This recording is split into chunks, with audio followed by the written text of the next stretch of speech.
আমি প্রশ্ন করি আপনার বাড়ি কোথা? বাড়ি মুন্সিগঞ্জ। মুন্সিগঞ্জ। নাম জিজ্ঞেস করেন আগে। আপনার নাম? আমার নাম বিচারপতি শামসুদ্দিন চৌধুরী মানিক। বিচারপতি শামসুদ্দিন মানিক। মানিক কে? হাইকোর্টের। যেটা কয়েকদিন আগে একটা উপস্থাপন করছো চ্যানেল আইতি সেই মানিক কে? সিনেলাইতে হ্যাঁ হ্যাঁ। সেই মানিক ওনার নাম হলো বিচারপতি মানিক, বাড়ি মুন্সিগঞ্জ। আপনার পিতার নাম? পিতার নাম মরহুম আব্দুল হাকিম চৌধুরী। আব্দুল হাকিম চৌধুরী। গুড। জি। আপনি ইন্ডিয়া পালাইতেছেন কেন বলেন? ভয়ে পালাইতেছি। কার বইয়ে? আর প্রশাসনের ভয়ে। প্রশাসনের বইয়ে? ওই একটা মেয়ে যে বলছিলেন যে ইয়ের বাচ্চা দীপ্তি চৌধুরী। ওইটা আমি খবর চাইছি। নামটা বলার আমি বলি আপনাদের, হ্যাঁ, আমি এই যে দেখেন, আমি হ্যাঁ। রোগী।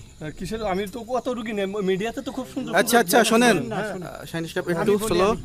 আপনার কাছে কথা এই মুহূর্তে এরা যখন ধরছে আমি একটা আমাদের কথা প্রতিনিধি কি কি ছিল সাথে? আমি দাঁড়ান আপনার বলি। সাথে কি কি ছিল এটা বলেন। আমার সাথে ছিল ব্রিটিশ পাসপোর্ট, হ্যাঁ, বাংলা পাসপোর্ট, বাংলা পাসপোর্ট, টাকা টাকা, আর কয়টা